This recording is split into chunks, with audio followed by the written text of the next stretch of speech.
Jai Hind, dear students. We are back to our English class. Now, in the last class, where did we leave the story?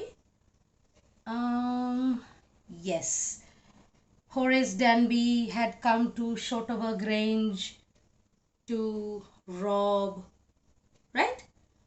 Then he felt that tickle in his nose and he started sneezing because he had the problem of hay fever.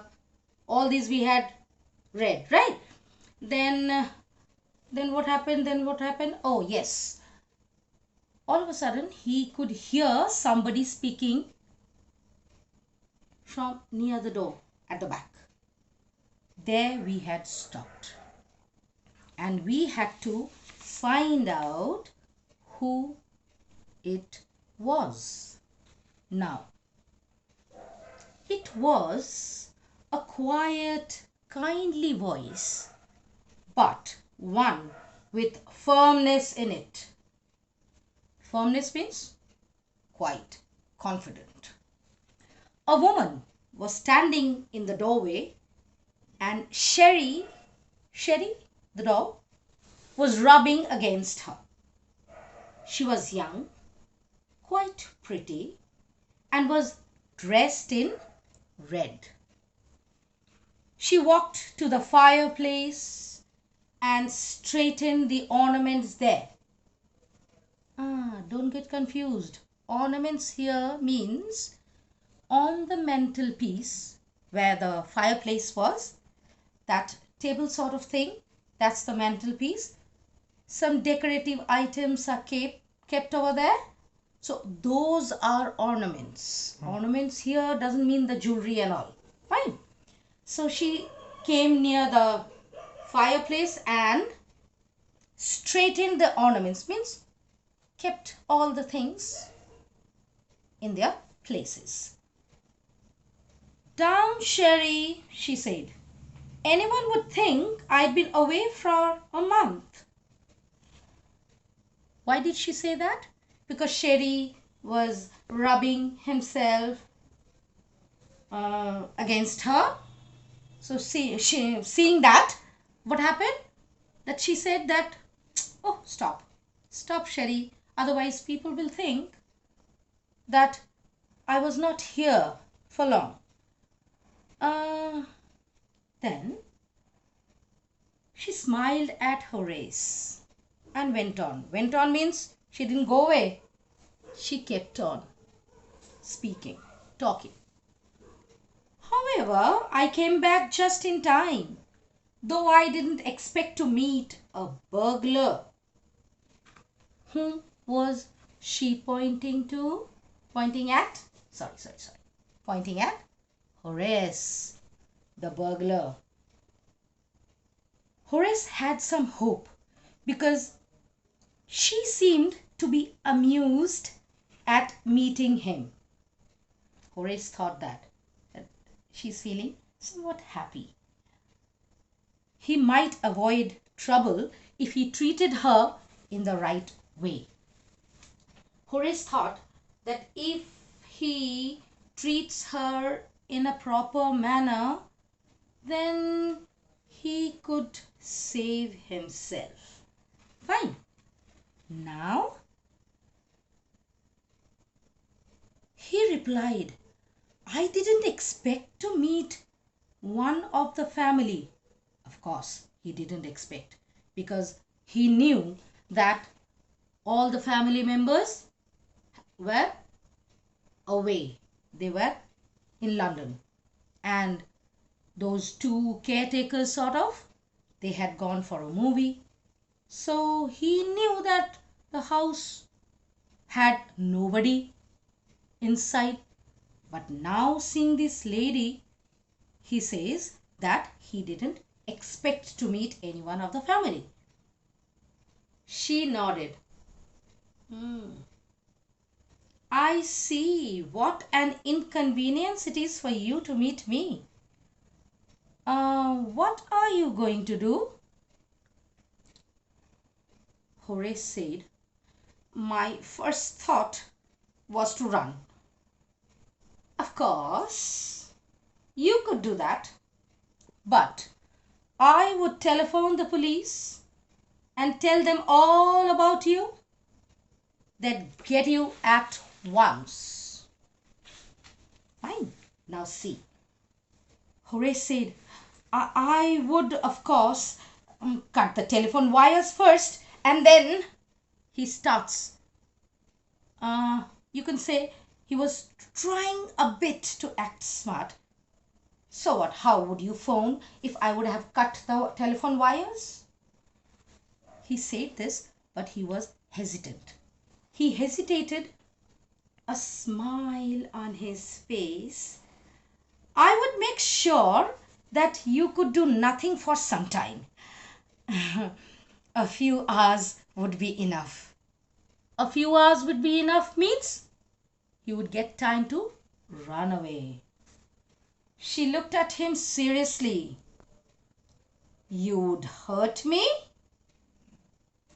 Horace paused and then said, paused means stopped and then said, I think I was trying to frighten you when I said that. You didn't frighten me. Then Horace suggested, it would be nice if you would forget you ever saw me. You ever saw me means just forget that you have met me. So, please let me go. He was pleading. The voice was suddenly sharp. Sharp means she got a little angry, probably. She said, why should I? You were going to rob me. If I let you go, you will only rob someone else. Society must be protected from men like you. Horace smiled. I'm not a man who threatens society. That's true, Why? Because he was not a man of that type. But yes, the wrong thing on his part was that he planned to rob, or he used to rob also. Before also he robbed few houses just to meet up with his wishes. I mean, the hobby of collecting expensive books and all. Now, here, when she says that society must be protected from men like you, then Horace smiles. I'm not a man who threatens society. I steal only from those who have a lot of money. I steal for a very good reason. And I hate the thought of prison. She laughed. And he begged, thinking that he had persuaded her. Look, I have no right to ask you for anything, but I am desperate. Let me go, and I promise never to do this kind of thing again. This kind of thing means to rob. I really mean it. She was silent, watching him closely. Then she said, you are really afraid of going to prison, aren't you? She came over to him, shaking her head. I have always liked the wrong kind of people. Wrong kind of people? Whom was she meaning to? Yes, of course, Horace. Why wrong? Because he had come to rob. Fine, that was the wrong thing. Then what happens? She picked up a silver box from the table and took a cigarette from it. Horace, eager to please her and seeing that she might help him, took off his gloves and gave her his cigarette lighter. Just a matter of courtesy, no? Uh, you will let me go? He held the lighter towards her. Yes, but only if you'll do something for me. Anything you say. Then she starts. Before we left for London, I promised my husband to take my jewels to our bank, but I left them here in the safe. I want to wear them to a party tonight. So I came down to get them. But then Horace smiled. He thought he will get a chance. He said, you've forgotten the numbers to open the safe, haven't you? Yes, replied the young lady. Just leave it to me and you will have them within an hour. But I'll have to break your safe. Don't worry about that, the lady says. My husband won't be here for a month and I'll have the safe mended by that time. Okay, why did Horace say that the safe had to be broken? Because he also did not know the numbers to open the safe and all. So any which way he had come prepared to break open the safe. So he got a chance. Now he says this to the lady because his only, what do you think? What do you say to that? He just only wanted to get out of that place any which way. And within an hour, Horace had opened the safe, given her the jewels, and gone happily away. Why happily? Because he thought that, now I'm safe. She's got the jewels. By the way, you know, why did he do that? Because you remember we had read here that I didn't expect to meet one of the family, right? So here the lady who was in red, he took her to be the mistress, the owner's wife. Owner means owner of Shotover Grange, that house.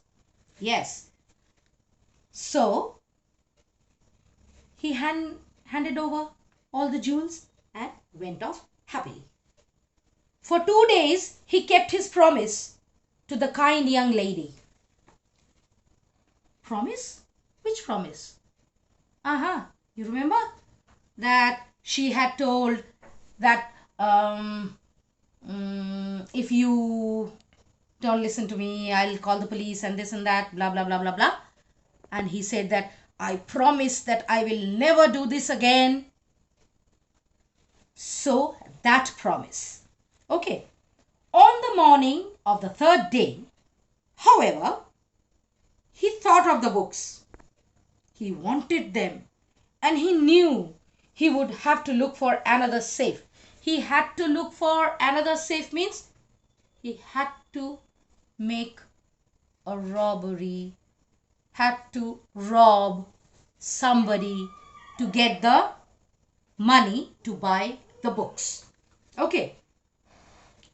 Now, but he never got the chance to begin his plan. 2 days, anyhow, he controlled himself, kept the promise of not doing wrong things. Not committing theft. Now, by the 3rd day, he could not control. Now, he wanted the books. So, he set his mind up to rob some other house. Okay. Then but he did not get chance. Sorry to say this. By noon, a policeman had arrested him for the jewel robbery at Shotover Grange. How come? His fingerprints, for he had opened the safe without gloves, were all over the room, and no one believed him when he said that the wife of the owner of the house had asked him to open the safe for her. Yes, it was the fact. But the wife herself, a grey-haired, sharp-tongued woman of 60, said that the story was nonsense. That means, now you get who that pretty young lady was. She also was a thief. Okay. She was in trouble when she saw Horace over there, but she played a trick and trapped Horace and put him into trouble. Horace is now the assistant librarian in the prison. He often thinks of the charming, clever young lady who was in the same profession as he was. Profession, here is robbing people. Yes, that was the profession.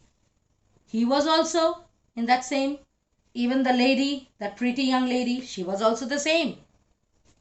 But she was very, very clever and tricked him. He gets very angry when anyone talks about honor among thieves.